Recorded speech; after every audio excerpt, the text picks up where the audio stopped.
अखाड़ा में आज सबसे पहले नागरिकता संशोधन कानून पर कोर्ट में हो रही लड़ाई की। सुप्रीम कोर्ट ने आज 142 याचिकाओं पर सुनवाई करते हुए नागरिकता कानून पर रोक लगाने से इनकार कर दिया है और केंद्र को नोटिस भेजकर 4 हफ्ते में जवाब मांगा है। केंद्र के जवाब के बाद अब सीएए पर अगली सुनवाई होगी। साथ ही सुप्रीम कोर्ट ने कोई भी नई याचिकाओं को सुनने से मना कर दिया है। ऐसे में अब सवाल यह है कि नागरिकता कानून का मसला कोर्ट पहुंचने के बाद क्या अब इस पर सियासत थमेगी? उसमें कोर्ट ने ये बिल्कुल साफ कर दिया कि फिलहाल कोई स्टे या कोई रोक, या ये भी कहा गया था कि पोस्टपोन किया जाए पूरे प्रक्रिया को, उस पर कोर्ट ने बिल्कुल इनकार कर दिया है। इसके अलग अलग पहलुओं पे हमें बात करने के लिए हमारे साथ फुजैल अयूबी हैं, जो कि इस मामले में वकील भी हैं। क्या आपको लगता है कोर्ट ने जो आज किसी तरह की मुदाखलत करने से, इंटरफेयर करने से मना कर दिया और जो ये भी मांगी गई थी कि कम से कम प्रक्रिया को पोस्टपोन कर दिया जाए, वो नहीं माना गई, तो आप इसको किस नज़र से देखते हैं? देखिए, बहुत बुनियादी बात है, आपने बहुत अच्छी बात कही और ये बात शुरू में ही क्लैरिफाई हो जानी चाहिए कि हमने कोई स्टे नहीं मांगा था। आज कोई भी, हम सिर्फ ये कह रहे थे कि हमारी इस स्टे, बिकॉज आप जो चीज़ मांग रहे हैं वो बहुत बड़ी है, अगर उसको बिना सुने, बिना एक हियरिंग के नहीं हो सकती। हम ये कह रहे थे कि उस आप जो जानते हैं जो सुप्रीम कोर्ट आज 4 वीक्स का लिए है और गवर्नमेंट को बोल रहा है, गवर्नमेंट आज तक रिप्लाई नहीं दिया और एप्लीकेशन भी 144 हो गया तो वो भी बोल रहा है इसके बाद कोई एप्लीकेशन नहीं लेगा। ठीक है, आज the matter is so serious, the 144 सारा इंडिया में, तो इसका इंडिकेशन क्या हो रहा है? That mean matter is very very serious, it reaches every part of the country. Ehtesham जुड़ रहे हैं। एहतशाम, आज कोर्ट में काफी सारा ड्रामा हंगामा हुआ। चीफ जस्टिस के बार बार निवेदन के बावजूद कोर्ट में काफी बवाल हुआ था। उसके बाद जाकर ये सुनवाई हुई थी और उसमें कोर्ट ने ये कह दिया है कि इस पर कोई स्टे नहीं है, इस पर कोई रोक नहीं है। तो क्या अब इस पर सियासत थमेगी? क्या ये झटका है उन 142 याचिकाकर्ताओं के लिए? ये भी कह दिया गया कि नया कोई पिटीशन नहीं सुना जाएगा। देखिए, नया कोई पिटीशन नहीं सुना जाएगा ऐसा नहीं कहा गया है, लेकिन हाँ ये ज़रूर है कि जो रोक लगाने की बात थी कि जो प्रक्रिया शुरू हुई है उस पर रोक लगी जाए, कोर्ट ने उसको मना कर दिया है फिलहाल। लेकिन इसकी वजह क्या है ये जानना ज़रूरी है। इस पर बात करने के लिए हमारे साथ वकील फुजैल अयूबी साहब हैं। ये बार बार कही जा रही है कि जो रोक की मांग थी वो नहीं मांगी गई है, जो प्रक्रिया है वो सामान्य प्रक्रिया सुप्रीम सरकारें अपना जारी रख सकती हैं। क्या कहेंगे आप? देखिए, रोक, अभी बात फिर से बात सामने आ रही है कि रोक स्टे तो तब होगा जब जवाब आ जाएगा, उस पर बहस होगी, फिर ऑर्डर होगा स्टे का येस और नो में। अभी जवाब नहीं आया है तो बहस नहीं हो सकती, इसलिए स्टे मांगने का सवाल ही नहीं उठता। यानी प्रक्रिया के तहत आज स्टे लगनी ही नहीं थी, पहले सुनवाई होनी है। पहले जवाब आना था, फिर सुनवाई होनी थी। अब जब जवाब नहीं आया है तो सुनवाई कैसे हो सकती है? बिल्कुल सिंपल तो केंद्र सरकार ने 4 हफ्ते का समय मांगा है जवाब के लिए, उसके बाद सुनवाई होगी। हमारे साथ हैदराबाद से एक एक्टिविस्ट और एक वकील भी जुड़ रही हैं। सिराज आपका नाम है, आप बताइए कि क्या आप उम्मीदें लेकर यहाँ हैदराबाद से आई थी आज कोर्ट में? नहीं, उम्मीदें तो बहुत सारी थी। आज देश की नज़र और देशवासियों की सारी उम्मीद आज टिकी हुई थी सुप्रीम कोर्ट के इस अहम फैसले को लेकर, जहां पर सुनवाई की बात हो रही थी। लेकिन सुनवाई तो नहीं हुई है, जहां पर सेंट्रल गवर्नमेंट ने इसको 4 हफ्ते का वक्त मांगा है। तो ये वक्त मांगने के दौर में कुछ भी हो सकता है। ये जो इसकी सोच हमारे आज देश की हो चुकी है, क्योंकि बहुत बड़ी आस और उम्मीद थी कि आज कुछ जवाब आएगा, लेकिन जवाब नहीं आया है। क्या आप इसको झटका मानते हैं? और जो यूपी में जिस तरह से बात की जा रही है कि प्रक्रिया चलती रहेगी, एनपीआर की जो शुरू कर दी गई है, एनपीआर की प्रक्रिया कैसे शुरू होगी भाई? 1 अप्रैल से एनपीआर की प्रक्रिया शुरू होनी है। लेकिन अभिषेक मनु सिंघवी ने दावा किया है कि उत्तर प्रदेश में रूल फ्रेम होने से पहले ही चिन्हित किया जाने लगा है। तो वो अलग बात है, वो अलग बात है। इसलिए उसको, ये इलीगल अनकॉन्स्टिट्यूशनल काम जो उत्तर प्रदेश में हो रहा है उसी को चिन्हित किया उन्होंने। तो ये सरकार जो है बाय हुक एंड क्रुक अपने डिविजिव एजेंडे को चालू रखना चाहती है। और 3 बातें बड़ी अहम हुई हैं। एक तो ये कि पेटिशन कोई भी अभी डाल सकता है। देखिए, सरकार की फांसीवादी नीयत का इस बात से अंदाजा लगा सकता है कि वो चाहती है कि रोड के ऊपर इसका विरोध ना हो और कोर्ट में इसका विरोध ना हो। कोर्ट में आप मना करने वाले कौन होते हैं? क्या आप विरोध अगले नहीं 5 हफ्ते एहतशाम तक इनको चलता पूछिए रहेगा कि जब तक एक कि महीने कोर्ट से में इस पर कुछ नहीं से इन्होंने रोड जो देश जाम को किया हुआ बचाने का है मसला है, उससे क्या संविधान उनके बचाने का उनके जो साथी देशवासी हैं उनको तकलीफ हो रही है? विरोध करना इनका हक है, लेकिन किसी और के राइट्स को छीनना इनका हक है क्या? ये इस विरोध जो है उनको पूछिए ना, विरोध करें, विरोध करें, लेकिन कुछ चक्का लोगों का जाम ये क्यों भी किया तर्क हुआ है, है? ये कहना है कि जो लाखों विरोध हो रहा लाखों है, लोगों को उससे लाखों सड़कें लोगों जिस को तरह जो से जाम गरीब की ऑटो जा रही ड्राइवर है, हैं, टैक्सी उससे ड्राइवर हैं, काफी उनकी लोगों को जीविका पर भी तो तकलीफ है। इन्होंने क्या इन्होंने आप इस आघात पर किया भी है। कुछ नजर डालेंगे? देखिए विरोध जो हो रहा है, सड़कें जाम है। अगर आप स्पेसिफिकली शाहीन बाग के ताल्लुक से आप कह रहे हैं, तो शाहीन बाग वाले तो कह रहे हैं कि हम स्कूल की बसें आने को छोड़ने को तैयार स्कूल की हैं, बसें ठीक है, छोड़ भी रहे हैं तो वो। जो स्कूल टैक्सी की ड्राइवर, बेस जो है, ऑटो ड्राइवर, जो emergency रेडी वाले, vehicles हैं, जो और अपनी दूसरी दिन की चीज़ है, जीविका पेशेंट इसी का मामला है, यहीं वो से सब छोड़ रहे हैं। गुजर बसर लेकिन कर ये करते हैं, सरकार उनको किसी न जो किसी तकलीफ तरीके पहुंच रही है से उसका कुछ नहीं। दमनकारी उनको नीतियों के पूछिए तहत उनके हक सुप्रीम का, कोर्ट से सड़क तक जो है, उनके हक वो का, बिल्कुल उनके राइट टू अर्न, जो right to democratic respect, rights हैं, उसका क्या? उनको राइट टू curtail करना रोड्स, चाहते राइट टू हैं। इंफ्रास्ट्रक्चर, सरकार उसका की क्या? नीयत आज साफ हो गई जब उसने तो सुप्रीम आपका कोर्ट में कहा विरोध था- विरोध और दूसरे का हक कुछ नहीं, पूछिए उनको। अरे भाई सर, कोर्ट ने कह दिया कि बात हम नहीं मानेंगे, कोई भी कर सकता है। तो ये सरकार को अपना फांसीवादी एजेंडा छोड़ना चाहिए। आपका एजेंडा, पूरे इनका देश के एजेंडा अंदर क्या है? इसके खिलाफ इनका एक एजेंडा क्या है? विरोध पूछिए ना, ये विरोध सरकार इनका के एजेंडा खिलाफ क्या नहीं है? क्या ये किसी भी जगह, किसी भी देशवासी को ये पूरी तरह कन्विंस कर सकते हैं एहतशाम? क्या ये कन्विंस कर सकते हैं कि सिटीजनशिप अमेंडमेंट एक्ट देश के सिटीजन्स के विरोध में है? उनको पूछिए क्या उन्होंने एक्ट पढ़ा है? इस एक्ट में कौन से भारतीय मूल के निवासी का जिक्र किया गया? पूछिए इनसे। कॉन्स्टिट्यूशन पे हमला किया है आपने, भारत की रिपब्लिक पे हमला किया है। पूछिए ना तो एहतशाम इनसे। भारतीय जो गणतंत्र है, इसमें सीए में एहतशाम, आपको दिक्कत क्या भाषणबाजी लग ये रही बहुत है? कर उसमें सकते हैं, क्या इनसे तर्क किया जाए। प्रॉब्लम्स है जिसको लेकर आप सामने आए? देखिए प्रॉब्लम सीधी है कि जो आर्टिकल 14, 15, 21 हैं, आर्टिकल उसके 14 पूरा और पढ़ के preamble है, बताएं। उससे टकराता है। आर्टिकल 14 में, सीधा आर्टिकल टकराता 14 राइट टू इक्वालिटी है, तो उसके तहत क्यों माइनॉरिटी कोटास दिए गए हैं? क्यों दलितों को कोटा दिया गया हमारे देश में, अगर आर्टिकल 14 राइट टू इक्वालिटी की बात करता है? पूछिए इनसे, 5 जज की बेंच करे, पूछिए तो इनसे। ये फैसला लेगी। और अगर सुप्रीम कोर्ट को लगता, मैं तो ये दूसरी बात कहता हूँ कि अगर सुप्रीम कोर्ट को लगता कि इसमें जान नहीं है, पूछिए petitions इनसे। में, तो चलिए कह सकते हैं कि एहतशाम, सब भाई हम एहतशाम, मानते हैं। एक तरफ की बात तो हमने सुन ली, लेकिन इनसे तर्क भी करना जरूरी है सुनवाई के तहत। उससे पहले इनसे जानने की जरूरत है, सुप्रीम कोर्ट में काला कोट पहनकर अपने आप को लॉयर कहते हैं, क्या इन्होंने एक्ट पढ़ा है? क्या ये सही रिप्रेजेंटेशन कर रहे हैं या देश को बरगलाने की बात कर रहे हैं? चलिए लखनऊ चलते हैं, लखनऊ में क्या हो रहा है देखते हैं। अजीत सिंह हमारे साथ जुड़ रहे हैं लखनऊ से। अजीत, वहां पर क्या हो रहा है प्रोटेस्टर्स के साथ? क्या ये विरोध वहां चलता रहेगा, विरोध प्रदर्शन चलता रहेगा? देखिए बिल्कुल आनंद, ये 5 दिनों से प्रदर्शन चल रहा है और आज भी चल रहा है और आज महिलाएं काफ़ी तादाद में हैं। हम आप एक तस्वीर दिखाना चाहेंगे कि उनके हाथों में तिरंगा है, तख्तियां हैं और लगातार ये घंटा घर जो है ये शाहीन बाग बनता हुआ चला जा रहा है। तो आप देख सकते हैं कहीं ना कहीं ये जो तादाद है भीड़ की, ये काफ़ी बढ़ती नज़र आ रही है। और जो कहीं कोई इसका नेता नहीं, कोई ऑर्गेनाइज वे में जो कहा जा रहा था कि अलग अलग महिलाएं अलग अलग इलाकों से आ रही हैं, हाउस वाइफ उसमें बहुत सारी आ रही हैं और जो बच्चों को लेकर आ रही हैं अपने साथ। हमारे साथ कुछ लोग महिलाएं मौजूद हैं, उनसे भी बात करेंगे। दादी, ये प्रोटेस्ट कब तक चलेगा? ये जब तक चलेगा जब तक हमारा इसका हल नहीं निकल जाता है। सब लोग यही चाह रहे हैं, सबके हक में फैसला हो, ये अच्छी बात है। इनको और पूछिए जो कि नागरिकता जो हुआ संशोधन है, ये कानून इन्होंने उनका पढ़ा है, ये CAA कानून के बारे में क्या जानती हैं? इनको क्यों लगता है कि इनको प्रोटेस्ट करने की जरूरत सरकार है? तो ये कह रही है कि हिंदुस्तान में रहने वालों के ऊपर ये लागू नहीं होता, बाहर के लोगों पर होगा। नहीं, वो कह चुके हैं, वो अपनी बात से मुकरते हैं और कभी कुछ कहते हैं, कभी कुछ कहते हैं। उन लोगों को, हम लोगों ने सब इस बात के गवाह हैं कि उन्होंने खुद कहा है, संसद में कहा है। उन्होंने क्या PNR कहा? के बाद उन्होंने संसद में क्या NRC भी कहा? लागू होगा, जब कहा है। उन्होंने संसद में उस क्या चीज- कहा? क्या कहा था संसद में? कहा था लागू करेंगे ना, क्या NRC। लागू करेंगे? एनआरसी लागू करने की बात थी, लेकिन यहाँ तो नहीं। ये पहला step है। एनआरसी लागू करने में जो इनको CAA तकलीफ क्या है? तो पूछिए, NRC भी लागू क्या ये होगी। हिंदुस्तान में पैदा नहीं हुई? लागू क्या हो इनके गया है, पास राशन मतलब कार्ड नहीं है? क्या इनके पास आधार कार्ड, इनके पास लाइसेंस नहीं है?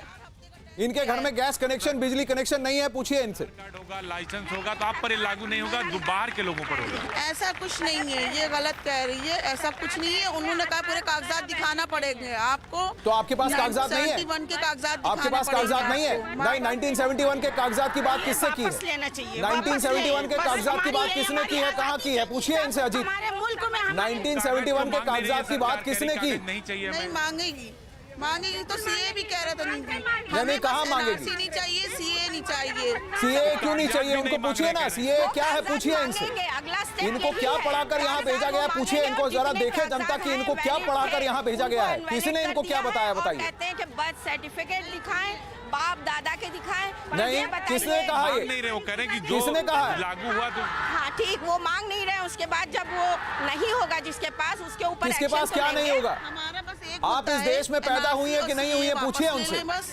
और हमारा कोई मुद्दा है, सबको बराबर से सरकार ये कह रही है कि जो इस देश में बराबर से पैदा हक हुए हैं उन मिलना पर ये चाहिए। लागू नहीं होगा। सबको बराबर से, तो उन्होंने ऐसा क्यों बोला कि मुसलमान छोड़ के बाकी सबको, मतलब खाली नहीं, कौन से मुसलमानों को मुसलमान? लागू किया देखिए, गया? ये सीए और सबके एनआरसी में ऊपर कंफ्यूज क्यों कर रही पाकिस्तान हैं? के मुसलमान और हिंदुस्तान के मुसलमान हम की तो बात इसी है। धरती के रहने वाले हैं, यही जन्मे और यही मर के जाएंगे। तो फिर ठीक है, तो अगर आप हिंदुस्तानी है तो फिर इसमें आपको किस बात का जवाब, क्यों नहीं किस बात सबको का क्लियर विरोध किया? कर रहे हैं फिर ये?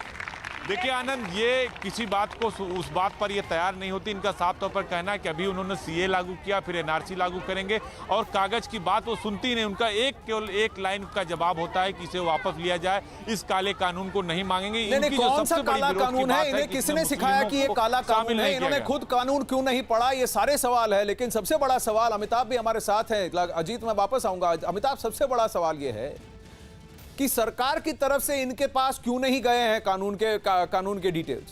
इनके हाथ में सरकार की तरफ से डिटेल्स क्यों नहीं है? हिंदी में हो, उर्दू में हो, इंग्लिश में हो, चाहे किसी भी भाषा में हो, क्यों सरकार ने इनको समझाने की कोशिश नहीं की है? या फिर आपको लगता है कि ये सभी लोग किसी राजनीतिक षड्यंत्र का हिस्सा हैं, लेकिन खुलेआम खुलकर बता नहीं रहे हैं?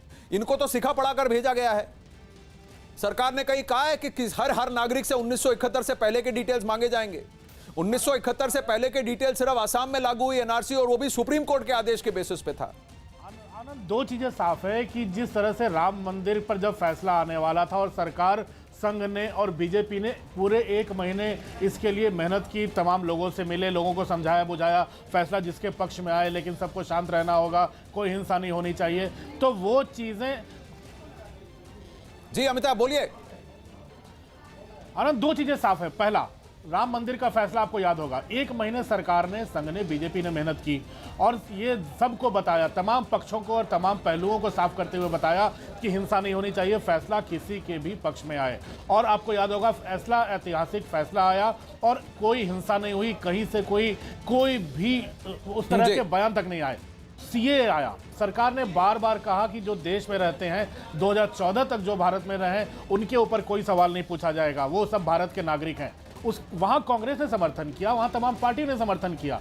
उसके बाद जब लोगों को लगा कि जब तमाम अब लोग न्यूट्रल हो रहे हैं, उसके बाद आपने देखा होगा धीरे धीरे कांग्रेस की रैली हुई, कैसे वामपंथी आगे बढ़े, कैसे ममता आगे बढ़ी। संसद में तो सब साथ थे, क्योंकि इसमें कोई भारत के किसी निवासी का किसी नुकसान हो नहीं रहा था। जो भी हमारे शरणार्थी थे, जिनको कष्ट हो रहा है भारत के सीमावर्ती देशों में, वो भारत आकर बस रहे हैं, उनको परेशानी थी। और अपने लखनऊ वाली महिलाओं की बात भी नहीं सुनी। हमें सीए नहीं, एनआरसी हो सकता है, इसके लिए चिंता है। तभी तो मैं बोल रहा हूँ, यहाँ महिलाएं हैं, बच्चे हैं, यहाँ कोई मौलवी या कोई हार्ड लाइनर को यहाँ लीड नहीं कर रहा है। नहीं, पर इनको सिखा के भेजा गया ना अमिताभ। ये इन औरतों को किसने कहा कि एनआरसी में इनकी नागरिकता छिन जाएगी, इनके बच्चों की नागरिकता छिन जाएगी? अगर ये इस देश में पले बड़े हैं, इनके पास आधार है या ड्राइविंग लाइसेंस है, बर्थ सर्टिफिकेट है, स्कूल में दाखिला लिया है, तो स्कूल लिविंग सर्टिफिकेट तो होगा, पढ़ाई की है, कॉलेज में गए हैं, घर में राशन कार्ड होगा, कहीं तो इनके पास ये सिद्ध करने का तरीका होगा कि ये भारत में पले बड़े हैं, भले ही बर्थ सर्टिफिकेट ना हो। अब चाहे कस्बे में हो, चाहे शहर में हो, चाहे मेट्रोपॉलिटन में हो, हर जगह संख्यकों के पास, चाहे मुसलमान हो, चाहे कोई भी धर्म का हो, सबके पास सब आधार कार्ड भी है, सबके पास पैन कार्ड भी है, सबके पास बैंक अकाउंट है, सबके पास बैंक अकाउंट भी है। तो अब ऐसा कोई नहीं कह सकता कि ये भारत के नागरिक नहीं है। आप बार बार सब यही कह रहे हैं एनआरसी आ जाएगी, हमें उनकी नीयत पर संदेह है, यानी कि कोई ना कोई ऐसी टीम है जो इनके पीछे लगी है, जो इनको बरगला रही है, जो इनको भ्रम की स्थिति में डाल रही है। सरकार ने हमेशा देश से घुसपैठियों को बाहर करने की बात की है।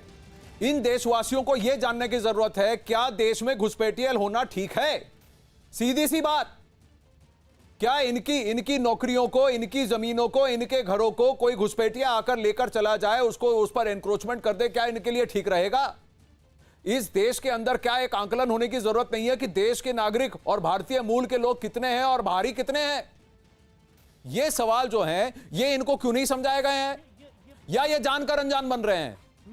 देखिए, दो चीजें हैं। एक तो महिलाएं हैं, बच्चे हैं, सब निकल कर आ रहे हैं और काफी पर्दा प्रथा भी है, तो कई चीजें से अनजान भी होते हैं। लेकिन अब सोशल मीडिया का दौर है, अब टेलीविजन का दौर है, कोई भी चीज अब मिनटों में लोगों तक पहुंच जाती है। तो जाहिर तौर पर जब सरकार पहले 2-3 दिन तक हम लोगों को भी चिंता थी कि किस तरह से लोगों को समझाया नहीं गया है। सीए के बारे में कई चीजों को लेकर लोग अंधकार में थे।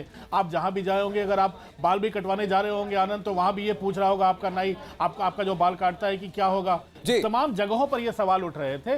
ये सवाल भी अगर हो सकता है 10-15 दिन पहले सरकार शुरू करती है कवायद, तो शायद ये भ्रम की स्थिति दूर हो जाती। लेकिन सरकार ने मैसिव कैंपेन लॉन्च किया है। सरकार ने पीआईबी में एक वेबसाइट तक एक शुरू कर दी है जिसका नाम ये सब जानकर अनजान बन रहे हैं क्या? क्योंकि 142 याचिकाएं। अमिताभ, मैं एहतशाम के पास जाना चाहता हूं। एहतशाम, इसी आर्टिकल 14 का हवाला, आर्टिकल 15 का हवाला देकर ये माइनॉरिटी कोटा की मांग कर रहे हैं। इन्होंने दलितों की और कोटा रिजर्वेशन की बात की, तब आर्टिकल 14 कहां गया? इनसे पूछिए ना। अब भारतीय मूल के ऊपर ये सीए लागू होता नहीं है तो इनको क्यों इतनी तकलीफ हो रही है? वहां जो प्रोसिक्यूटेड माइनॉरिटी, ये सिर्फ एक अमेंडमेंट है पूरे एक्ट पर, पूरे एक्ट को बदला नहीं गया है, एक संशोधन हुआ है। ये सब सुप्रीम कोर्ट के लॉयर्स इसको नहीं जानते। देखिए, सुप्रीम कोर्ट के लॉयर हो या कोई भी लॉयर हो, उनका काम सिर्फ ये होता है कि याचिकाकर्ता अगर कोई बात कहना चाहता है, कोई तकलीफ है उनको, तो वो याचिका सुप्रीम कोर्ट में दाखिल कर देते हैं। और इसी तरह से 140 के करीब याचिकाएं दाखिल हुई हैं। अब वो सही है या गलत है, उसको एक प्रक्रिया के तहत सुप्रीम कोर्ट तय करेगा और उसके लिए हमें थोड़ा इंतजार करना पड़ेगा। अभी 4 हफ्ते का समय दिया गया है कि केंद्र सरकार उसका जवाब दे। वो जवाब आ जाएगा, उसके बाद 5 हफ्तों के बाद इस पर सुनवाई होगी और फिर कोर्ट ये देखेगा कि जो याचिकाएं आई हैं वो कितनी सही हैं। अगर कोर्ट को लगता है कि सारी याचिकाएं गलत हैं, बेकार हैं, तो उनको वापस रिजेक्ट कर दिया जाएगा। और लेकिन आज मुख्य न्यायाधीश ने ये बात कही कि जो आसाम और त्रिपुरा का मामला है, खासतौर पर उन्होंने कहा कि वो अलग है और उसको खास तरजीह देकर वो सुनेंगे कि जिस तरह से वहां पर लोग आए हैं बाहर से, तो उसका क्या समाधान निकले। इस पर अगले जो 5 हफ्ते के बाद सबको याद ये जानने की जरूरत है। एहतशाम, मैं इसीलिए कह रहा हूं क्योंकि एनआरसी जो असम में लागू हुआ था वो सुप्रीम कोर्ट के आदेश के बाद हुआ था। सुप्रीम कोर्ट के निर्देशों के अंडर, उनके गाइडलाइंस सेट किए गाइडलाइंस के अंडर हुआ था। वो मोदी सरकार या किसी सरकार के कहने पर नहीं हुआ था, कोर्ट के आदेश पर हुआ था। ये सबको जानने की जरूरत है। अगर 1971 के डॉक्यूमेंट्स मांगे गए थे उससे पहले के, वो सिर्फ असम में मांगे गए थे, देश भर में नहीं मांगे जा रहे हैं। तो जो याचिका करता है, जो लॉयर्स हैं, उनकी भी जिम्मेदारी इस देश का नागरिक होने की बनती है कि जो भ्रांतियां हैं उसको दूर करें। जो पिटीशन लेकर आए उसको समझाने की भी तो जरूरत है। सुप्रीम कोर्ट के लॉयर्स की यह भी जिम्मेदारी बनती है कि उनको समझाएं कि देखिए आप गलत याचिका लेकर आए हैं। वो नहीं कर रहे हैं, वो और भ्रांतियां फैला रहे हैं, अपना पॉलिटिकल एजेंडा सेट कर रहे हैं। वो में आपने जिनसे बात की उनके टोन से ही पता लग गया था। चलिए और भी रिएक्शन देखते हैं। जहां कोर्ट की प्रतिक्रिया पर बीजेपी ने और सरकार ने एक प्रतिक्रिया दी है, जहां उन्होंने इस कदम की तारीफ की है और दावा किया है कि कोर्ट ने सीए पर भ्रम फैलाने वालों पर विराम लगाने का काम किया है। तो सरकार अपनी तरफ से कह रही है कोर्ट ने जो किया ठीक किया। उनका अभिनंदन करना चाहता हूं कि उन्होंने देश की संवैधानिक व्यवस्था कि संसद कानून बनाने के लिए सर्वोपरि है, उसको लेकर के जिस तरह का भ्रम फैलाने की कोशिश की थी, जिस तरह से समाज को बांटने की कोशिश की थी, उस पर विराम लगाने का काम किया। मैं अभिनंदन करना चाहता हूँ। माननीय सुप्रीम कोर्ट ने सही इस पर जवाब मांगा है, क्योंकि जो याचिका गई उसमें भ्रम पैदा करने के लिए देश में कुछ लोग हैं जो भ्रम पैदा करना चाहते हैं। एक नहीं अनेक बार पार्लियामेंट के फ्लोर पर कांग्रेस के बड़े बड़े वकील पी चिदम्बरम हो, कपिल सिब्बल हो, सबके सवालों का जवाब हमारे गृह मंत्री ने पार्लियामेंट के फ्लोर पर दे दिया। अजीत की ओर रुख करते हैं। अजीत, सरकार कहती है कोर्ट ने जो किया ठीक किया, कुछ लोग हैं जो भ्रम फैलाने का काम कर रहे हैं। लेकिन अजीत, एक बात बताइए, सरकार क्या कर रही है? उत्तर प्रदेश सरकार की तरफ से कोई पहल हुई है कि लखनऊ में जो जम रहे हैं उनसे बात करने की कोशिश की जाए, उनको समझाने की कोशिश की जाए? देखिए बिल्कुल आनंद, जब ये प्रदर्शन शुरू हुआ था तो पहले दूसरे दिन पुलिस यहाँ जरूर आई थी, पुलिस के जो यहाँ के फोर्सेस थी वो आई थी, लेकिन वो बातचीत के बजाय विवाद की स्थिति बन गई थी। जो यहाँ से कंबल थे वो हटा दिए गए थे पुलिस की तरफ से, टेंट जो लगा था वो हटा दिया गया था। महिलाओं ने अलग अलग तरीके के आरोप लगाए थे कि खाना छीन लिया, दवाई छीन ली। एक महिला हमारे साथ है जो पहले दिन से अब तक इस प्रोटेस्ट में शामिल है। आप बताइए, सरकार ये कह रही है कि इसमें भारत में रहने वाले किसी भी व्यक्ति पर ये लागू नहीं होता, और एनआरसी की बात सीए के साथ कहाँ से आ गई? जब उन्होंने ये मैसेज दिया, हम बेवकूफ़ तो हैं नहीं, हम पढ़े लिखे नहीं लगे हैं क्या उनको लगता है? हम भी पढ़े लिखे हैं, उन्हें लगता है कि हम जाहिल हैं यहाँ पर, या जितने भी स्कॉलर सड़क पर उतरे हैं वो जाहिल नहीं हैं। वो कैसे ये बात कह सकते हैं कि इन पर लागू नहीं होता है? उन्होंने एक कम्युनिटी को छोड़ दिया है, हर जगह छोड़ रहे हैं। आप 5-5 कम्युनिटीज के नाम लेते हैं एक्सेप्ट मुस्लिम, तो आप इसमें अब एक तरफ से आप उनको पूछिए 5-5 कम्युनिटीज के साथ साथ क्या उनकी नेशनैलिटी नहीं जुड़ी है? मुस्लिम की बात नहीं कह रहे हैं हम, सिर्फ पाकिस्तान के मुस्लिम अलग है, हिंदुस्तान के अलग है। अच्छा एक मिनट बताइए, सबसे बहुत एक देसी भाषा में बताना चाहते हैं कि जब हमारे पास अपने खाने के लिए जगह नहीं है तो हम दूसरे को कहाँ से खिलाएंगे? आप अपने घर में तो रोजगार तो अगर ऐसा है तो क्या जरूरी नहीं है ये जाने कि दूसरे इस देश में कौन घुस के बैठे हैं? आप नहीं चाहेंगे, जब आप कह रहे हैं कि आपके खुद के खाने के वांदे हैं, उनको पूछिए क्या ये जरूरी नहीं है कि घुसपैठिए कहाँ है उनको चिन्हित किया जाए, उनको यहाँ से हटाया जाए? सीए आप ला रहे हैं, क्या प्रूफ है कि वो घुसपैठिए नहीं है? आप समझ रहे हैं कि आप उन्हें उनको बोलिए प्रूफ ये है कि उन्होंने अपने आप को सीआईडी के साथ, लोकल सीआईडी के साथ रजिस्टर किया है।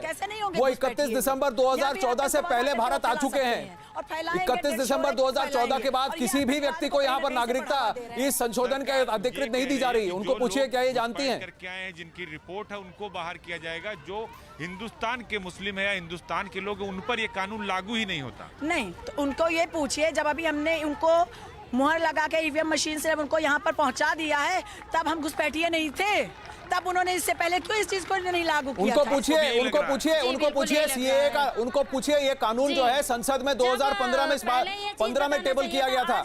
उनको पूछिए क्या उसके बाद क्या इस सरकार की नीतियों में कोई फर्क किया है? उनको पूछिए उन्होंने इस एक्ट को पूरी तरह पढ़ा है? उनको पूछिए क्या पाकिस्तानी, अफगानिस्तानी और बांग्लादेशी मूल के मुसलमान भारतीय मुसलमान के एक बराबर हैं इनके लिए? ये हिंदुस्तान के मुसलमानों पर लागू ही नहीं है जी। मुसलमान सिर्फ एक कम्युनिटी की बात नहीं रह गई है। ये मेरा नाम रिबेला रोहिणी जॉन है, मैं कैथलिक कम्युनिटी से, रोमन कैथलिक कम्युनिटी से बिलोंग करती हूँ। हम तो माइक्रो माइनॉरिटी में आते हैं, हमारा तो मसले मसाइल सुनने वाला भी कोई नहीं है। उनको पूछिए जो 6 रिलीजियस डिनोमिनेशंस है उसमें ईसाई धर्म भी चिन्हित है। पाकिस्तान, बांग्लादेश और अफगानिस्तान से जो यहाँ शरण में आए हैं उनमें क्रिश्चियन भी हैं, तो इनको क्या आपत्ति है? पूछिए। भारत के किसी नागरिक का नाम नहीं है, इनको क्यों आपत्ति है सीएए से? पूछिए कि भारत के किसी नागरिक पर ये लागू नहीं होगा। भाई आप मोटी मोटी बात समझिए कि हमारे पास, हमारे देश के माशरे के पास तो पहले ही से तो मोटी बात ही तो समझा रहे हैं इनको कि भारत के किसी नागरिक पर ये लागू नहीं होता, तो ये मोटी बात ये क्यों नहीं समझ रही है? आधी रोटी भी छीन रहे हैं हमसे। हम आपके उससे ये कहना चाहते हैं कि तो यही बात कर रहे हैं ना कि ऐसा है, दूसरे के बच्चों को हम गोद लेंगे और अपने बच्चे से पूछेंगे बता बे तेरा बाप का नाम क्या है? अच्छा, ये किसने कहा, कहाँ पे होगा? बताइए कहाँ पे होगा, बताइए। बड़ा कानून का मसला बड़ा उल्टा हो रहा है भाई, और कुछ तो कह नहीं जा सकता। आप ये बताइए, वो कह रहे हैं कि ऐसी कोई बात नहीं, सरकार बार बार करी, कल भी रैली हुई आपने देखा, लेकिन वो ये कह रहे हैं कि हम यहाँ के किसी भी व्यक्ति को बाहर नहीं करेंगे। वो रैली कर ले, वो कुछ भी कर ले, वो मिस्ड कॉल करवा लें, इससे कोई फर्क नहीं पड़ने वाला है। जो उनकी जबान तो से चलिए, तो निकली इन्होंने बात है, एजेंडा हम ये उसको डिसाइड मानते किया है हैं। कि कुछ भी हो इन्हें विरोध करना है, इनको समझना नहीं है, इनको जानना नहीं है, इन्होंने एक्ट पढ़ा नहीं है, बस भ्रांतियां फैलानी है, डर का माहौल पैदा करना है। इनको पूछिए इनको ये पूछिए क्या इनके पास आधार है? इनको पूछिए क्या इनके बच्चों को, इनको कभी तालीम से किसी ने रोका है? इनको पूछिए क्या इनके पास स्कूल लिविंग सर्टिफिकेट नहीं है? तो इनको पूछिए अगर इनके पास ये सारे दस्तावेज हैं, इनको कोई इस देश से नहीं निकालेगा अगर इस देश में पैदा हुई है। तो अगर सीधी सी बात इतनी है तो ये किस बात का डर फैला रही है? मेरे पास जो और चलिए आगे बढ़ते हैं, उस पर क्यों नहीं फोकस करते हैं? हाँ, उनको बोलिए ना, उनको बोलिए अपने बच्चों को यहाँ बिठाकर स्कूल ना भेजकर ये कौन सा भला कर रही है? कि हमारे पास कई सारी बातें हैं, अगर इनसे सीधे दो टूक मोटी बात पूछी जाए तो ये जवाब नहीं देंगे। इन्होंने डिसाइड कर लिया इनको कुछ भी हो प्रोटेस्ट तो करना ही है, ये करते रहें क्योंकि इनको अभिव्यक्ति की आजादी है। चक्का जाम करना चाहते हैं क्योंकि इनके पास प्रोटेस्ट की आजादी है, लेकिन उस गरीब ऑटो ड्राइवर का क्या, उस गरीब टैक्सी ड्राइवर का क्या, उस गरीब रेडी वाले का क्या, उस गरीब मजदूर का क्या, जिसके लिए पिछले 1.5 महीने से यहां का पूरा काम बंद हुआ है दिल्ली की अगर बात करें तो। चलिए आगे बढ़ते हैं, जेएनयू की बात करते हैं। जेएनयू में हुई हिंसा से जुड़ी बड़ी जानकारी सामने आई है, जहां एक आरटीआई के हवाले से जानकारी दी गई है कि 3 जनवरी को जेएनयू के सर्वर रूम में कोई तोड़फोड़ नहीं की गई थी। आरटीआई के जवाब में साथ ही यह कहा गया कि इस दौरान बायोमेट्रिक सिस्टम और किसी भी सीसीटीवी को नुकसान नहीं पहुंचाया गया। आरटीआई के जरिए दिया गया यह जवाब जेएनयू प्रशासन के पहले के बयान से एकदम उल्टा है। इससे पहले जेएनयू प्रशासन की तरफ से दावा किया गया कि छात्रों ने सर्वर रूम में तोड़फोड़ की थी, जिसकी वजह से सीसीटीवी भी बंद हो गए थे। आरटीआई में साथ ही यह भी कहा गया है कि सर्वर रूम में कंप्यूटर सिर्फ रीस्टार्ट करने से चालू हो गए थे और उन्हें किसी तरह का नुकसान नहीं पहुंचाया गया था।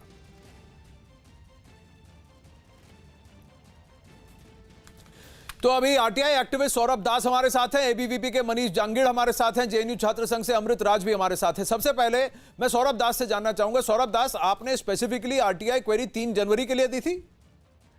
नहीं, मैंने दिसंबर 25 से लेके जनवरी 8 तक क्या क्या हुआ उस पे मैंने आरटीआई किया था। हाँ। स्पेसिफिक मेरा 3rd और 4th और 1st का था। हाँ जी। तो फिर इसमें जवाब आपको क्या मिला है इस आरटीआई डॉक्यूमेंट? जवाब ये आया है कि दिल्ली पुलिस के एफआईआर के मुताबिक डेट ऑफ अकरेंस जब वैंडलिज्म हुआ था वो डेट 1 जनवरी बताया गया था, लेकिन आरटीआई के थ्रू पता चला है कि 1 जनवरी को ऐसा कुछ नहीं हुआ था। सर्वर्स अच्छे से काम कर रहे थे, सिर्फ 3rd और 4th को इंटरप्शंस हुए थे सर्वर्स में। 3rd जनवरी को उन्होंने क्लेम किया है कि सर्वर शट डाउन हुआ था, लेकिन जो ग्राफ अटैच किया उन्होंने उस पे साफ साफ दिख रहा है कि एक्टिविटी हो रही थी। भले इंटरप्शन हुई होगी, लेकिन जो सर्वर्स है वो फिर भी एक्टिविटी शो कर रहे थे। तो शटडाउन नहीं हुआ था सर्वर 3rd को। 4th को जो है वहाँ उन्होंने लिखा है पावर सप्लाई डिस्ट्रप्शन हुआ था। डिस्ट्रप्शन मुझे दिख रहे हैं ग्राफ में, लेकिन तब भी उसमें एक्टिविटी दिख रहा है। कंप्लीट शटडाउन नहीं हुआ सर्वर का, सर्वर तब भी एक्टिविटी दिख रहा था सर्वर में। और मेन इससे ये पता चलता है कि दिल्ली पुलिस का जो एफआईआर था जिसमें डेट ऑफ सीसीटीवी पर उन्होंने कुछ कहा है सौरभ? सीसीटीवी पर उन्होंने क्या कहा? में उन्होंने बोला है कि सीसीटीवी फुटेज उनके पास नहीं है जिस दिन वायलेंस हुआ था। लेकिन मेन यहाँ पे मुद्दा ये है नहीं, क्यों नहीं है सीसीटीवी फुटेज नहीं होने का कोई कारण बताया गया है उसमें? आपने पूछा उनसे? क्योंकि उन्होंने ये कहा कि उनके पास सीसीटीवी फुटेज 4 और 5 तारीख का नहीं है। हाँ, मैंने रीजंस नहीं पूछे थे मेरे आरटीआई में, तो उन्होंने रीजंस दिए भी नहीं है। लेकिन जो उन्होंने ऑफिशियली बताया है कि सर्वर्स डाउन थे तो सीसीटीवीज नहीं काम कर रहे थे। लेकिन यहाँ पे मेन जो एक मुद्दा है ये है कि 3rd को जो वैंडलिज्म हुआ, जैसे वो लोग क्लेम कर रहे हैं, उसके बाद वो सर्वर्स ठीक कराए गए थे। 4th के सुबह को उन्होंने ठीक कराया था। 4th को फिर से हम ग्राफ में देख पा रहे कि एक्टिविटीज नॉर्मली चल रही थी, स्टूडेंट्स ने रजिस्ट्रेशन किया था। लेकिन 4th को उन्होंने क्लेम किया फिर से वैंडलाइजेशन हुआ। उसके बाद उन्होंने फिक्स क्यों नहीं किया 5 टेक्नीशियन को बुला के, जैसे उन्होंने 3rd के वैंडलाइजेशन के बाद किया था? चलिए, तो ये सारे सवाल हैं सौरभ आपने पूछे हैं। मैं मनीष जांगीड़ और अमृत राज से बात करूं उससे पहले 10 जनवरी को पुलिस की क्या ब्रीफिंग थी और पुलिस ने क्या कहा था, ये वो भी सुनते हैं। आते हैं 4 तारीख को क्या किया? 4 तारीख को सवेरे सवेरे इन्होंने कोशिश की थोड़ा सा उसको धक्का मुक्का देने की, तो क्योंकि 3 तारीख को हो गया था, 4 तारीख को the authorities were better prepared, तो अंदर ये लोग उस तरह से नहीं कर पाए। बट दोपहर में बीन टू द प्लेस, हमने एफएसएल की टीम भी बुलाई वहाँ पे। उसके पीछे एक शीशे का दरवाजा है, शीशा एल्युमिनियम का दरवाजा है, वहाँ से कुछ मिसक्रिएंट्स अंदर घुसते हैं दरवाजा तोड़ के, and they have damage this server totally. मतलब वो इतना डैमेज हो गया कि अभी 2 कल मेरे ख्याल वो चालू हुआ है, तो उसमें काफ़ी नुकसान भी हुआ अथॉरिटीज़ का। तो वो डैमेज कर दिया उन्होंने, क्योंकि अब रजिस्ट्रेशन कैसे होगा। तो वहाँ सारे बच्चे भी परेशान, अथॉरिटीज़ परेशान, सारा प्रोसेस रुक गया। अब ये बात क्या उन्होंने आरटीआई में मेंशन की है सौरभ? उन्होंने कहा कि 4 तारीख को सर्वर रिस्टोर हुआ था सुबह, लेकिन दोपहर को घुसकर तोड़फोड़ की गई। आपने अभी सवाल पूछा कि इमीडिएटली उसको रिपेयर क्यों नहीं किया गया, इसका जवाब यहां 10 तारीख को दिया गया कि इस तरह से डैमेज हुआ, उसको 2 दिन लगे ठीक करने में। उनको 2 दिन लगा ठीक करने में। मैंने यहाँ पे पूछा है कि दिसंबर 25 से लेके जनवरी 8 तक कब सर्वर्स डाउन थे। उन्होंने सिर्फ लिखा है कि 3rd और 4th को। अगर 2 दिन लगे तो 5th और 6th क्यों नहीं लिखा उन्होंने? 7th क्यों नहीं लिखा उन्होंने? ये भी एक बड़ा क्वेश्चन फिर उठता है। ये बात उन्होंने क्यों नहीं लिखा? लेकिन मैं बस ये कह रहा हूं, हाँ ये आप पूछ सकते हैं कि ये इन्फॉर्मेशन आपको क्यों नहीं दी गई, लेकिन पुलिस ने ये कहा है कि 3rd को जो सर्वर उन्होंने डैमेज करने की कोशिश की, वो सर्वर अब था 4 तारीख को सुबह। उन्होंने फिर कुछ धक्का मुक्की करने की कोशिश की, लेकिन अथॉरिटीज प्रिपेयर्ड थे। फिर वो दोपहर को पीछे के दरवाजे से अंदर घुसे और सर्वर खराब हुआ। तो 4 तारीख को दोपहर के बाद और 5 तारीख को सर्वर डाउन था और उनको कम से कम 1.5-2 दिन लगे। यही आपने अभी सुनी बाइट, जॉय तिर्की की बाइट आपने अभी सुनी। अब यहीं पर अमृत राज एक बात बताइए, तो क्या इस सर्वर को नुकसान किसने पहुंचाया? क्या ये तफ्तीश हुई है आरटीआई के जो हवाले से जो इंफॉर्मेशन आया है, इस पर भी यही आरोप लगे हैं कि यह सर्वर को डैमेज करने की कोशिश की गई, सर्वर को डिसरप्ट करने की और ऑनलाइन रजिस्ट्रेशन प्रोसेस को डिसरप्ट करने की कोशिश की गई। सर्वर कभी डाउन नहीं हुआ है, वो बंद हुआ था। जी। बंद होने के बाद जब शुरू हुआ है तो 4 तारीख को शाम में भी हमें ग्रुप में ईमेल्स आए हैं। हाँ। ग्रुप ईमेल आता है जो सर्वर के थ्रू होता है, तो वो ईमेल हमें तब भी 4 को भी मिले थे, है ना। और रही बात जो सीसीटीवी फुटेज का, तो जेएनयू के जो मेन गेट है, हाँ। जहाँ से एंट्री होता है, जहाँ से वो बाहर के लोग घुसे थे, हाँ। वो लोग जेएनयू का मेन गेट से नहीं घुसे थे ना, वो तो आईआईएमसी मॉल गेट से घुसे थे, +2 +3 करके एंट्री रजिस्टर से घुसे थे। शाम में सर 6 बजे वाला जो 7 साढ़े 7 नहीं, उससे पहले जो हुआ था दोपहर को 3 बजे जब घुसे थे, तब कहां से घुसे थे, और रात को 8 बजे 9 बजे कहां से घुसे थे? देखिए +2 +3 करके हर किसी ने एंट्री कराई है, चाहे वो एबीवीपी का हो, चाहे वो एसएफआई का हो, या वो आयसा का हो। हाँ, ग्रुप में लोग घुसे थे मेन गेट से, और मेन गेट का सीसीटीवी का पूरा सिस्टम वही मेन गेट पे ही है। तो क्या मेन गेट का सीसीटीवी का फुटेज हमें क्यों नहीं मिला? वो क्यों बार बार प्रशासन जो है बोल रही है कि हमारे पास सीसीटीवी का फुटेज ही नहीं है? और अंदर का जो सीसीटीवी है उसको क्या हुआ, वो कैसे डैमेज हो गया? दूसरी बात कि सीसीटीवी कोई डैमेज नहीं हुआ है। जो वाइस चांसलर जब इंटरव्यू दे रहे थे मीडिया को, बोले कि 3 तारीख 4 तारीख को ही पूरा सर्वर डाउन था। लेकिन ये आरटीआई में फिर कैसे हमें पता? लेकिन मैंने तो अभी आपको दिल्ली पुलिस को सुनाया, दिल्ली पुलिस ने कहा 3 तारीख एकदम ही भरोसा नहीं है। जब दिल्ली पुलिस आपको पुलिस पे भरोसा नहीं है, आपको वीसी पे भरोसा नहीं है। जॉय टिर्की ने अभी क्या कहा कि 3 तारीख को सर्वर को रिस्टोर किया गया, 4 तारीख को सर्वर ठीक हुआ था। क्या 4 तारीख को दोपहर को कोई पीछे के गेट से सर्वर रूम में घुसा था? मैं पूछ रहा हूँ आपसे अमृत। सर ये नहीं पता कि घुसे थे कि नहीं घुसे थे, लेकिन जो हमें जी नहीं, लेकिन वीडियो आए तो थे अपने आप ही सर्वर बंद हो गए थे। 4 तारीख को नहीं सर, 4 तारीख को दिन में आप हमारे पास बहुत सारे वीडियोज हैं जिसमें एबीवीपी के लोग डंडे लेके सर्वर रूम में भी घुसे, और वहाँ पे जो लोग थे। पर ऐसे भी वीडियोज हैं जहां एबीवीपी छात्र संघ के साकेत मून पीछे खड़े हैं और उनके आगे एक लड़का मुक्के बरसा रहा है। सर वो एबीवीपी वो भी वीडियोज हैं। आप दोनों तरफ के वीडियोज की बात कीजिए, मैं भी दोनों तरफ के वीडियोज की बात करता हूँ। हाँ, तो दोनों तरफ के ग्रुप के लोग वहाँ थे, ठीक है। लेकिन सर्वर को कोई डैमेज नहीं हुआ है। उस दिन स्विच ऑफ हुआ था, वो हम भी मानते हैं, स्विच ऑफ हुआ था, लेकिन वो तुरंत रिस्टोर हुआ है। लेकिन सर्वर को, यानी आप ये मानते हैं कि आपने ऑनलाइन रजिस्ट्रेशन प्रोसेस को डिरेल करने की कोशिश की, आपने जानबूझ के सर्वर्स बंद करने को, उनको स्टॉप करने की आपने कोशिश की। जो छात्र रजिस्ट्रेशन करना चाहते थे, आप खुद मान रहे हैं कि आपने उसको डिसरप्ट करने की कोशिश की। यहाँ पे पूरा आप खुद मान रहे हैं? कोई रजिस्ट्रेशन नहीं करना चाहता था। अगर नहीं करना चाहता है तो 6000 से ज्यादा रजिस्ट्रेशन कैसे हुए हैं?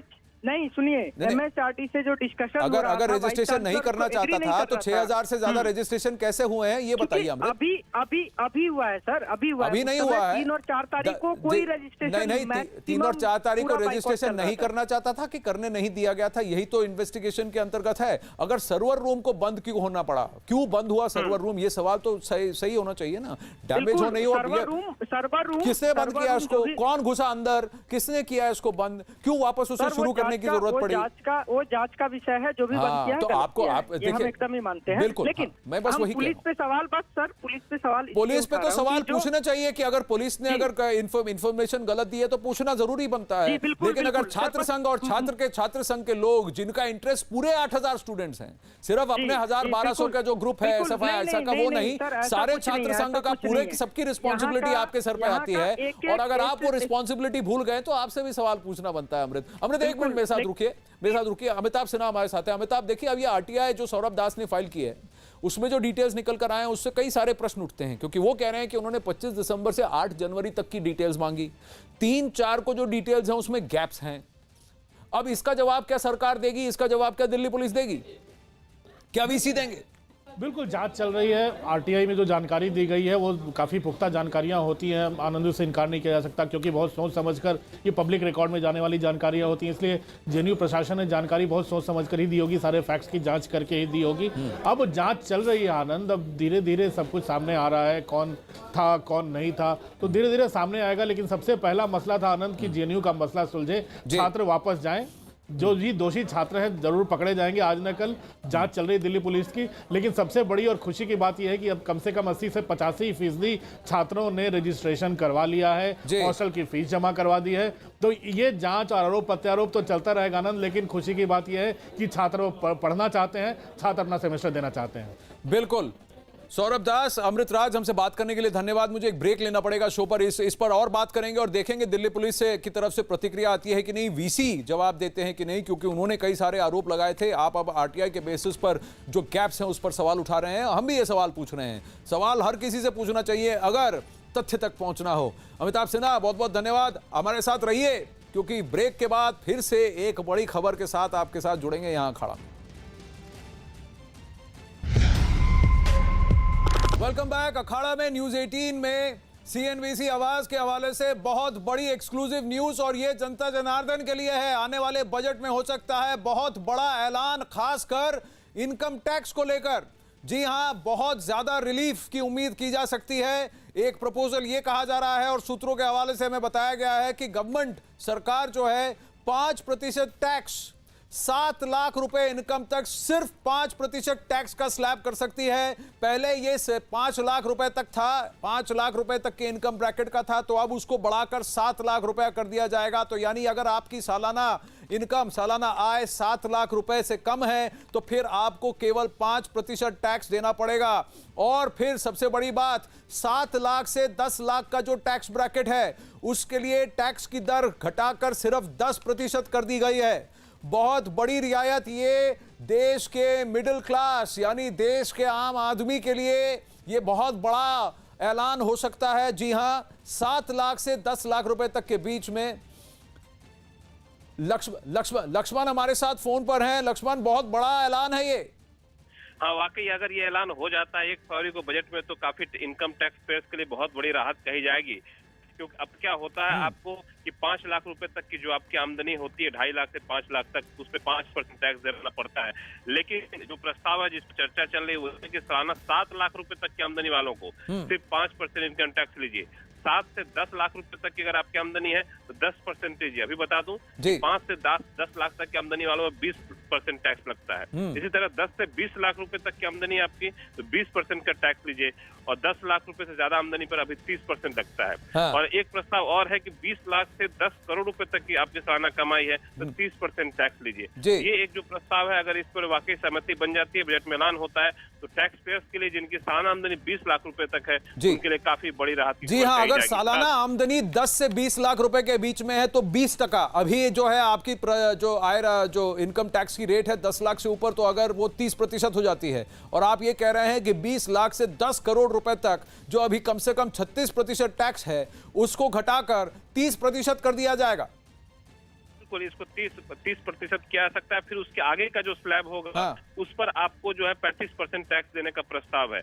ये दरअसल कोशिश इस बात की है, जो लोअर मिडिल क्लास है, मिडिल क्लास है, अपर मिडिल क्लास है, उसको राहत दिया जाए, और जो सुपर रिच क्लास जिसको कहते हैं हम लोग, उस पर सरचार्ज हटा करके बल्कि हम उस पर टैक्स की दरें ज्यादा कर दें। तो सरकार को लगता है कि इससे जो मिडिल क्लास को हम राहत देंगे, इससे लोग ज्यादा खरीदेंगे, बाजार में मांग बढ़ेगी, और आर्थिक मंदी जो है वो भी काफी हद तक दूर हो सकेगी। जी हाँ, और दूसरी बात, कहीं ना कहीं क्या इसमें जो स्मॉल एंड मीडियम एंटरप्राइजेस हैं, जो छोटे दुकानदार हैं, छोटे बिजनेसमैन हैं, जिनकी शायद डिमोनेटाइजेशन और नोटबंदी के टाइम कमर टूट गई थी, क्या उनके लिए भी कुछ रियायत की बात हो सकती है? बहुत ही पॉपुलिस्ट मूव है। जिन लोगों को उस वक्त तकलीफ झेलनी पड़ी, क्या उनके लिए उनको ये रियायत दी जा रही है, उनके लिए रिवॉर्ड है?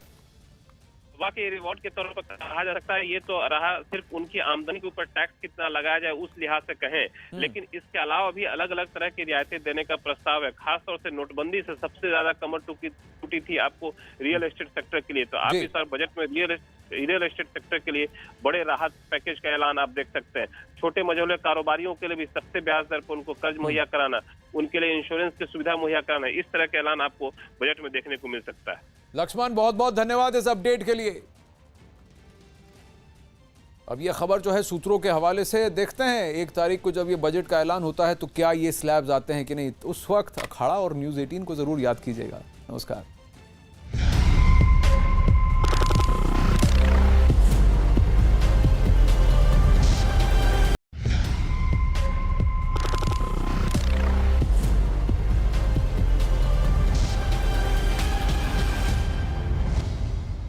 Welcome back. सूत्रों के मुताबिक केंद्र सरकार जल्द ही राम मंदिर की समिति को अंतिम रूप दे सकती है। इस समिति में 11 से 12 सदस्य हो सकते हैं, जिसमें विश्व हिंदू परिषद से 2, राष्ट्रीय स्वयंसेवक संघ यानी आरएसएस से 1 और अयोध्या के अखाड़ों से जुड़े कई संतों के नाम हो सकते हैं। इसके अलावा एक ट्रस्ट मंदिर संचालन के लिए भी बन सकता है, जिसमें प्रधानमंत्री, गृह मंत्री, उत्तर प्रदेश के चीफ मिनिस्टर और यूपी के राज्यपाल सदस्य हो सकते हैं। इस ट्रस्ट में पद के आधार पर सदस्यता होगी। अमित पांडे जुड़ रहे हैं और डिटेल्स के साथ। तो कहीं ना कहीं इस ट्रस्ट का गठन हो चुका है, क्योंकि सुप्रीम कोर्ट ने भी उन्हें 3 महीने का समय दिया था। ये बिल्कुल आनंद, एकदम इसी सुप्रीम कोर्ट के आदेश के मुताबिक ही सारी प्रक्रिया का पालन केंद्र सरकार कर रही है और गृह मंत्रालय के आला अधिकारी इसमें लगे हुए हैं और अंतिम रूप यहाँ पर दे दिया गया है।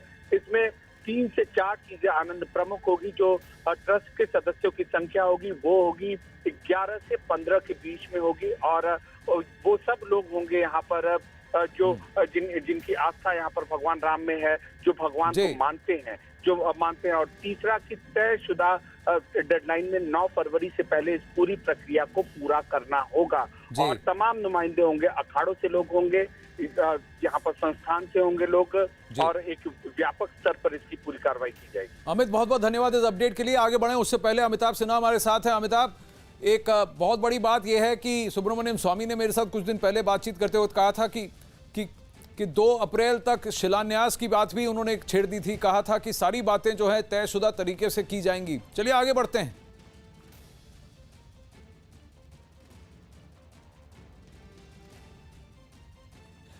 बीजेपी ने महाराष्ट्र में कांग्रेस के मंत्री अशोक चव्हाण पर बड़ा हमला बोला है। बीजेपी के प्रवक्ता संबित पात्रा ने कहा कि चव्हाण के बयान ने कांग्रेस की पोल खोल दी है। दरअसल अशोक चव्हाण ने कहा था कि कांग्रेस मुसलमानों के अपील पर ही महाराष्ट्र की सरकार में शामिल हुई थी।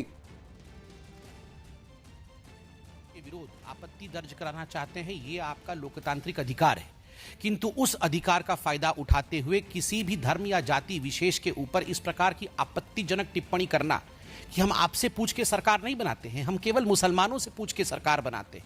यह कहना कि मुसलमानों ने कहा कि बीजेपी उनकी कट्टर दुश्मन है, किस मुसलमान ने उनसे कहा कि बीजेपी किसी की भी कट्टर दुश्मन है? यह कहना कि हिंदू जो है वो अपने दादा परदादा के कहां पे उन्हें जलाया गया, कहां उनको क्रीमेट किया गया, ये नहीं बता सकते हैं, मगर बाकी मुसलमान दिखा सकते हैं कि उनका कब्र कहां पे है। क्या ये वैमनस्यता फैलाने की कोशिश नहीं है? आइए अब आपको सुनाते हैं कि अशोक चव्हाण ने क्या बयान दिया था। बीजेपी को अगर रोकना है तो कांग्रेस ने इस सरकार में शामिल होना चाहिए कि तमाम हमारे मुस्लिम भाइयों ने भी कहा और इसीलिए कांग्रेस पार्टी आज हुकूमत में महाराष्ट्र में है और जब तक हमारी ये हुकूमत है तब तक सीए का अमल महाराष्ट्र में हम नहीं होने देंगे। इसी बीच एआईएमआईएम के नेता अकबरुद्दीन ओवैसी ने कहा कि मुसलमानों को किसी भी तरह के कागजात दिखाने की जरूरत नहीं है। उन्होंने दलील दी कि मुसलमानों के पूर्वजों ने देश में 800 सालों तक राज किया है। ओवैसी के इस बयान पर सियासत गरमा गई है। बीजेपी ने कहा कि अकबरुद्दीन हमलावरों से खुद को जोड़ रहे हैं। हमको इनके बातों में आने की जरूरत नहीं है। अरे आज लोग जो पूछ रहे हैं कि मुसलमान के पास क्या है, मैं कहना चाहता हूं, तू मेरे कागज देखना चाहता है। अरे 800 बरस तक मैंने इस मुल्क पे हुक्मरानी और जाबाजी की है। ये मुल्क मेरा था, मेरा है, मेरा। जिस प्रकार से अकबरुद्दीन ओवैसी, जो असउद्दीन ओवैसी, ये जो नियो जिन्ना है इंडिया के, जिन्ना बनने की कंपटीशन में है, उनके भाई का, उनका वक्तव्य क्या था? ये आप किससे सवाल पूछ रहे हैं? मैं बताता हूं। हमारे दादा ने, हमारे परदादा ने क्या किया? हमारे दादा ने, हमारे परदादा ने इस देश को सहिष्णु बनाया। हमारे दादा ने, हमारे परदादा ने इस देश को विराट बनाया, क्षमतावान बनाया, गरिमावान बनाया, धर्मनिरपेक्ष बनाया, और आप इस प्रकार की भाषा का प्रयोग कर रहे हैं। संबित पात्रा ने आज बहुत सारे आरोप लगाए। प्रेम शुक्ला बीजेपी से हमारे साथ हैं। यह भी कह डाला कि कांग्रेस को इंडियन नेशनल कांग्रेस नहीं, इंडियन मुस्लिम कांग्रेस होना चाहिए। जी। और प्रेम शुक्ला जी, टीवी का ऑडियो कम कीजिए, हमसे बात कीजिए, समय कम है। और दूसरी बात, अकबरुद्दीन ओवैसी और असदुद्दीन ओवैसी को नियो जिन्ना कह दिया। नहीं, जो जिनके शरीर में जिन्ना का जिन्न प्रवेश कर गया है, उनको नया जिन्ना कहने में क्या गलत है? आप मुझे कृपा करके बताइए ना। जिन्ना यही तो कह रहे थे कि हम इस देश के शासक हैं। आप ओवैसी और भारत के अन्य मुसलमान कृपा करके बताएं, क्या वो गोरी के वंश से हैं, ऐबक के वंश से हैं, तुगलक के वंश से हैं, बाबर के वंश से हैं? किसके वंश से हैं भारत के मुसलमान? भारत का मुसलमान भारतवंशी ही है ना। उसके पूर्वज उज्बेकिस्तान से, अफगानिस्तान से तो नहीं आए थे ना। उसके पूर्वज ईरान और फारस से तो नहीं आए थे ना। भारतीय जो मुसलमान हैं उनके पूर्वज तो भारत से ही आए हुए हैं। क्या खुद को बाबर का वंशज मानते हैं ओवैसी? क्या खुद को जो है तुगलक का वंशज मानते हैं ओवैसी? क्या खुद को जो है खिलजी का वंशज मानते हैं? उनका कहना यह है कि देश हमारा है तो हम कागज क्यों दिखाएं। सैयद आसिम वकार AIMIM से हमारे साथ हैं। सैयद आसिम वकार, उनका देश है तो पासपोर्ट। सैयद आसिम वकार जी नमस्कार, बहुत बहुत शुक्रिया आपका कि आपने मुझे इस डिबेट में लिया। नमस्कार। अभी देखिए आनंद, ऐसा है जी कि ये प्रेम शुक्ला जी भी जानते हैं कि जो कानून आया है ये सिर्फ ब्राह्मणों के लिए आया है और हिंदुस्तान के दलित और बैकवर्ड भी इससे इफेक्टिव होंगे।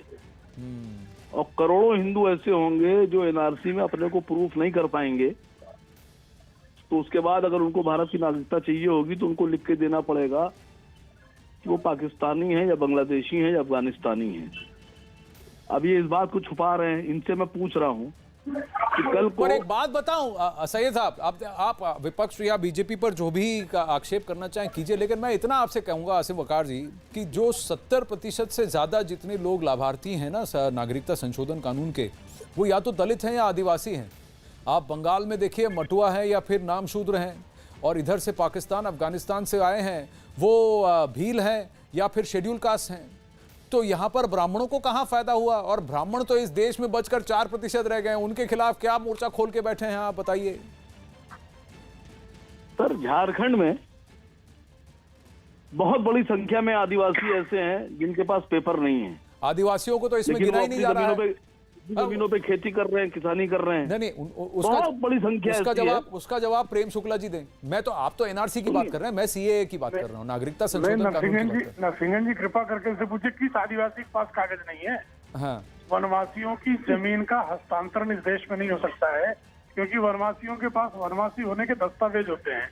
इस देश में हर किसी के पास दस्तावेज है। अब आनंद, मैं इनसे पूछ रहा हूँ, दस्तावेज नहीं है कि अगर वनवासियों की जमीन का हस्तांतरण नहीं हो सकता है, वनवासियों की जमीन बेची नहीं जा सकती है, इसलिए जो है अडानी को इतनी बड़ी जमीनें क्यों दी गई हैं?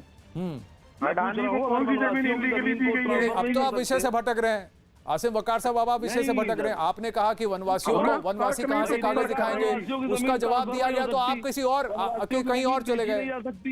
अभी देखिए ममता बनर्जी दार्जिलिंग में सड़क पर उतर गई हैं, CAA के खिलाफ भजन कर रही हैं, मंजीरा लेकर उतर गई हैं। प्रेम शुक्ला जी देखिए सामने का नहीं। अच्छा है जो कल तक हिंदुओं को अपमानित करने का काम करते थे, जो विजयादशमी की रैली नहीं निकालने देते, उनको भजन करना पड़ रहा है जी।